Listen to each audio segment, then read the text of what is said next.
फांसी की सज़ा याफ्ता दविंदरपाल सिंह भुल्लर नूं राहत मिलण दे पूरे आसार बन गए ने क्योंकि केंद्र ने कल सुप्रीम कोर्ट विच मौत की सज़ा नूं उम्र कैद विच तब्दील करन दी उसकी अपील का समर्थन किया है। अदालत ने कहा कि 31 मार्च नूं संखेप विच फैसला सुना दिता जाएगा।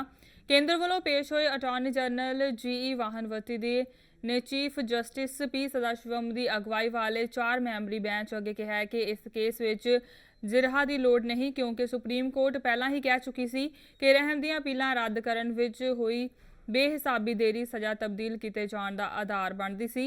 मंनदियां कि भुल्लर की रहम की अपील खारिज करन विच 8 साल की देरी हुई सी। एजी ने कहा है कि दोषी वालों अपनी पत्नी नवनीत कौर राही पाई पटीशन नूं इकल्ले इस आधार पर विचार लिया जाना चाहिए। नवनीत कौर ने पटीशन दायर करके अदालत नूं बेनती की सी कि उसके पति की जिंदगी बख्श दी जाए क्योंकि 1995 तो अपनी गिरफ्तारी तो लैके 19 साल जेल विच कट चुके हैं जो उम्र कैद के बराबर हो चुके हैं। पटीशन विच कहा गया है कि कोई कानून दोषी नूं दोवें उम्र कैद अते मौत की सज़ा नहीं दिंदा। इस तो इलावा सालां बद्धी इकला जेल भुगत के भुल्लर मानसिक रोगी हो चुके हैं।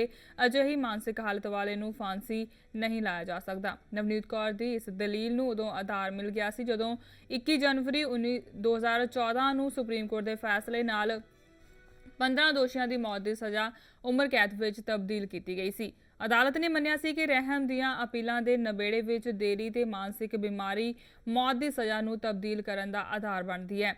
अज केंद्र के स्टैंड नूं विचारदियां बैंच ने टिप्पणी की है कि यह चंगे तर्क ते आधारित है। अदालत अगले हफ्ते संखेप विच फैसला सुनाएगी। बम धमाके विच भूमिका लई भुल्लर नूं फांसी की सज़ा हुई सी। इस धमाके विच 9 व्यक्ति मारे गए सन अते 25 जख्मी हो गए सन। 2010 तो भुल्लर दा institute of human behaviour and allied sciences तो इलाज चल रहा है।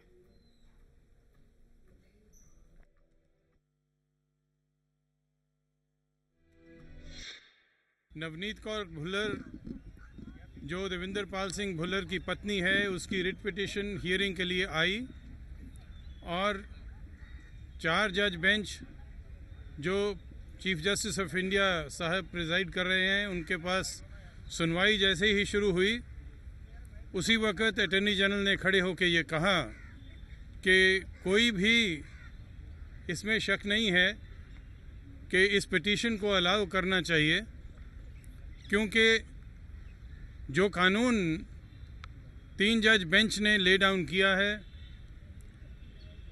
शत्रुघ्न चौहान के केस में कि अगर मर्सी पिटीशन की डिस्पोजल में बहुत ज़्यादा देरी हो जाए इनऑर्डिनेट अनएक्सप्लेन डिले तो मौत की सज़ा को कम्यूट करना चाहिए और मौत की सज़ा को उम्र कैद में तब्दील करना होगा।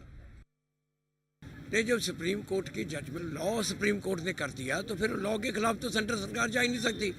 तो ये तो सेंट्रल सरकार ने एफिडेविट डाला है वही जो सुप्रीम कोर्ट ने लॉ ले डाउन किया है वो लॉ के मुताबिक ही डाला है। और जब दिल्ली सरकार ने पहले दे ही दिया था कि क्योंकि वो जिस हॉस्पिटल में है दिल्ली सरकार के अंडर है, दिल्ली सरकार ने जब कह ही दिया कि उसकी दिमागी हालत ठीक नहीं है, सुप्रीम कोर्ट की जजमेंट है, तो अब सेंटर के पास कोई और ऑप्शन नहीं थी, सेंटर ने डालना ही डालना था।